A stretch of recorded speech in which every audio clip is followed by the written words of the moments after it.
ఈ నెల 21వ తారీఖు నాడు ముఖ్యమంత్రి గారు కొన్ని నిర్ణయాలు ప్రకటించారు.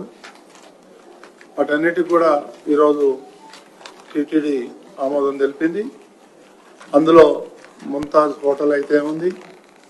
అదేవిధంగా హోటల్ నిర్మాణం కోసం ముందుకొచ్చిన ఓబ్రాయ్ హోటల్, దీనికి టీటీడీ భూమిని కేటాయించి వారికి ఎటువంటి ఇబ్బంది కలగకుండా చేయాలని చెప్పేసి ముఖ్యమంత్రి గారు ఆదేశించారు. అదేవిధంగా అక్కడ ఉన్నటువంటి 35.25 ఎకరాలు టీటీడీ తీసుకుంటుంది. అదేవిధంగా ఇంకొక 15 ఎకరాలు కూడా అక్కడ టూరిజం వాళ్ళది. ఆ టూరిజం భూమిని కూడా మనం మొత్తం తీసేసుకొని మొత్తం 50 ఎకరాలు అవుతుంది.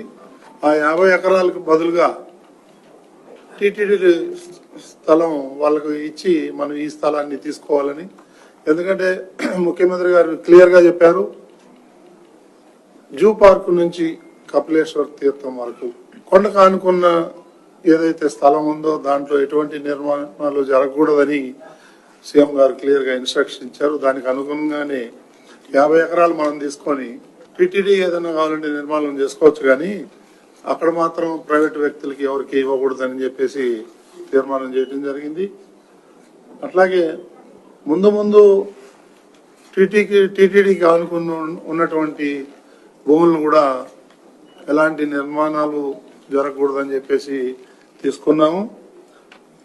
శ్రీవారికి మన దేశంలోనే కాకుండా ఇతర దేశాల్లో కూడా ఆలయ నిర్మాణాలు చేపట్టాలని, దానికి ఒక కొత్త ట్రస్ట్ ఒకటి ఏర్పాటు చేసి ఈ శ్రీవాణి ఫండ్స్ కూడా అక్కడికి ట్రాన్స్ఫర్ చేసి భక్తుల నుంచి కూడా కొంచెం విరాళాలు తీసుకొని దాన్ని ఒక ట్రస్ట్ గా ఏర్పాటు చేసి ఈ కొన్ని ఊర్లలో ఏదైతే టెంపుల్స్ ఉన్నాయో సగంలో ఆగిపోయి ఉన్నాయి, ఇంకా కొత్త టెంపుల్స్ కావాలని చాలా మంది ప్రపోజల్స్ ఇచ్చారు. వాటన్నిటికి కూడా ఈ ట్రస్ట్ ద్వారా ఆలయాలు నిర్మించడం జరుగుతుంది.